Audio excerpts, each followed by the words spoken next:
মুখ্যমন্ত্রী মমতা বন্দ্যোপাধ্যায়। মমতাদি, গোটা দেশ জুড়ে যে জ্বালানি সংকট তৈরি হয়েছে, ভয়াবহ সংকট তৈরি হয়েছে, পশ্চিমবঙ্গেও কিন্তু তার কোনো ব্যতিক্রম নয়। সমস্ত প্রায় হোটেল রেস্তোরাঁর অবস্থা খুব খারাপ এবং গ্যাস কোথাও পাওয়া যাচ্ছে না, লোকের লাইন পড়ছে। এই সংকট মোকাবেলায় কোনো ব্যবস্থা কি আপনার সরকার নিচ্ছে? এটা আমাদের হাতে নেই। আমরাও এর জন্য স্তম্ভিত যে যখন যুদ্ধ লেগেছিল তখন তো কেন্দ্রীয় সরকার জানতেন পরিস্থিতি এদিকে যেতে পারে। তখন কেন তারা একবার ভাবেননি যে আগে প্ল্যান না করে, আগে থেকে সিদ্ধান্ত নিয়ে, মানুষের প্রোটেকশনটা না সিকিউর করে তারা এইভাবে যুদ্ধে জড়িয়ে পড়লেন। এবং এখন বলছে যুদ্ধের জন্য, শুধু যুদ্ধের জন্য নয়, গত 12 বছর নরেন্দ্র মোদী সরকারের সময় 400 টাকা থেকে ছোট গ্যাসটা 1000 হয়েছে এবং বড় গ্যাসটা যেটা এখন 21000 হয়েছে ওটা 20000 হয়েছে। এই 2000 হ্যাঁ 2100 হয়েছে। এটা রেখে যেমন রান্না করে করছে। হ্যাঁ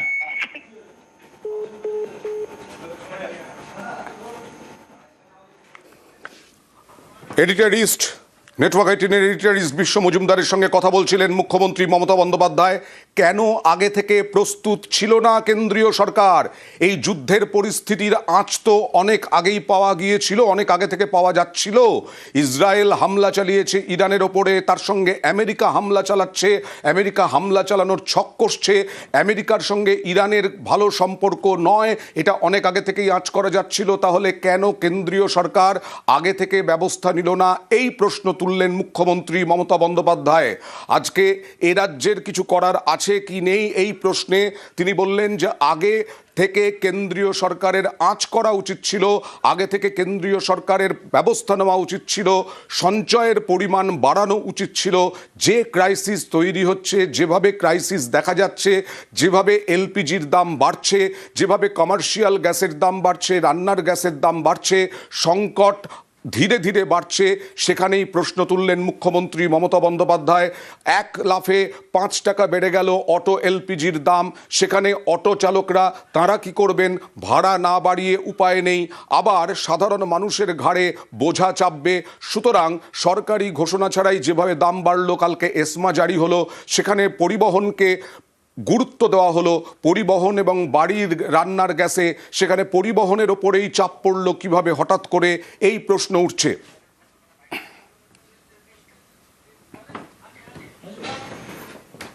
কথা এডিটরিস্ট বিশ্ব মজুমদার আছেন।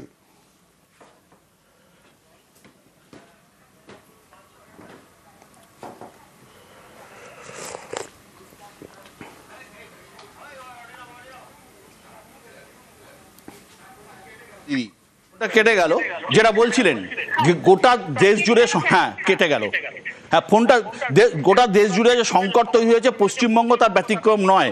তা কিভাবে এটার মোকাবিলা করছেন?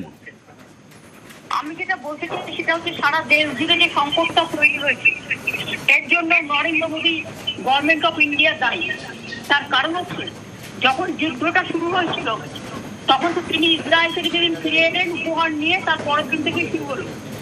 আমার কথা হচ্ছে সেদিন থেকে তিনি জানতেন এই পরিস্থিতি হবে। তখন তিনি কেন সিদ্ধান্ত নিয়ে জরুরি মিটিং ডেকে কতকগুলো এসেনশিয়াল কমোডিটিস আছে যেখানে মানুষকে প্রোটেকশন দেয়নি, উপরন্ত বলছে 25 দিন আগে মানুষ গ্যাস পাবে না, গ্যাসের দাম বাড়িয়ে দিয়ে। যদি আমি সাবসিডিও দিতে চাই তাতে কোনো লাভ হবে না, কারণ সাপ্লাই নেই।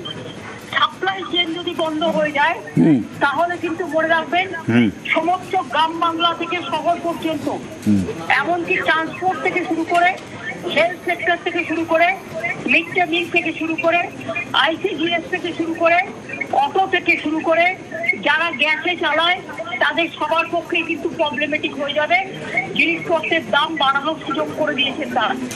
আমি এখনো মনে করি যে আমি নিজে কথা বলেছি সকালবেলায়, আমি একটার পর একটা মিটিং করছি, এবং কালকেও সমস্ত জিএমএসপিদের নিয়ে মিটিং করছি। আমি এডুকেশন ডিপার্টমেন্টও দেখেছি কিভাবে মিড ডে মিলটাকে কিভাবে অন্তত এসেন্সিয়াল কমোডিটিসটাকে যদি সাপ্লাই করা হয় তাহলে at least mid day meal, ICDS centre, হসপিটালে যারা পেশেন্টরা ভর্তি আছে তাদের খাবারটা, অটো যারা চালায় গাড়িতে, এবং বিশেষ করে যে গাড়িগুলো গ্যাসে চলে সেই গাড়িগুলো সাপ্লাই চেইন বন্ধ হয়ে গেলে কিছু প্রবলেম হয়ে যাবে মানুষের। এমনিতেই অটোওয়ালারা আমি শুনেছি 5 টাকা করে বাড়িয়েছে, কারণ তারা গ্যাস পাচ্ছেন না বলে আগেই বাড়িয়ে দিয়েছে। সুতরাং তাদের আমি দোষ দিচ্ছি না, কারণ পরিস্থিতি এইদিকে যাচ্ছে, যেদিকে যাচ্ছে ইমিডিয়েট এটাকে কন্ট্রোল করে আমার মনে হয় এসেন্সিয়াল কমোডিটিসটাকে ইমিডিয়েট সমস্ত কিছু আওতা থেকে বাদ দিয়ে এসেন্সিয়াল কমোডিটিসটাকে রিলিফ দেওয়া উচিত। এবং গ্যাস সাপ্লাই কি করে আমরা গ্যাস সাপ্লাই চেনটাকে ইমিডিয়েট বাড়াতে পারি সেটা দেখা উচিত। ব্যাঙ্গালোরে সব হোটেল পরশুদিন থেকে বন্ধ হয়ে গেছে। আমাদের অনেক ছেলে মেয়েরা হোটেল থেকে শুরু করে রেস্টুরেন্টে কাজ করে, অনেক মেয়েরা হোম ডেলিভারি করে, অনেক ছেলেরা হোম ডেলিভারি করে, এবং অনেক মানুষই হোম ডেলিভারি করে। তাদের যদি সবটা বন্ধ হয়ে যায় তাহলে কি হবে? সুতরাং এর অল্টারনেটিভ কিছু ভাবা দরকার। আমি আগামীকাল মিটিং ডেকেছি, আমরাও ভাবছি।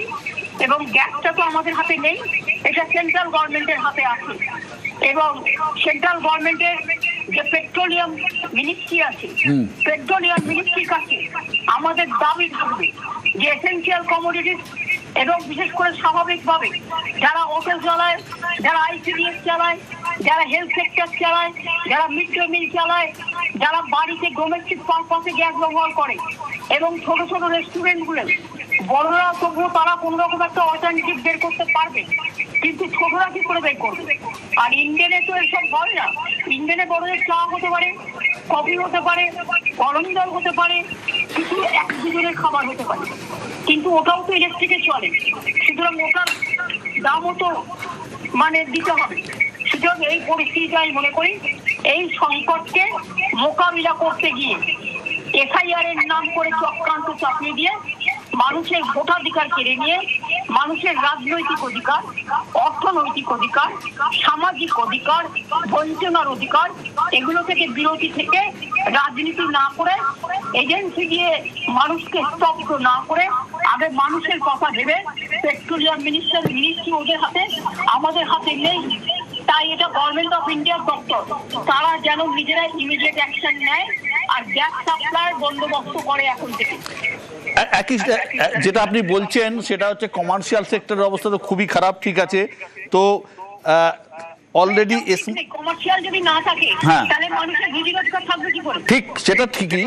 অলরেডি কেন্দ্রীয় সরকার এসমা জারি করেছে, কিন্তু ঘোষণা না করে আজকে আবার অটোর গ্যাসের দামও বেড়ে গেছে। সুতরাং সেই জায়গা থেকেও একটা অটোওয়ালারা 5 টাকা 6 টাকা করে এক্সট্রা নিতে শুরু করেছেন, পাবলিকের মধ্যে ক্ষোভ রয়েছে। তা সত্ত্বেও অটোর গ্যাসও কিন্তু পাওয়া যাচ্ছে না, পরিবহন ব্যবস্থারও কিন্তু অবস্থা খুবই শোচনীয় দিকে যাচ্ছে।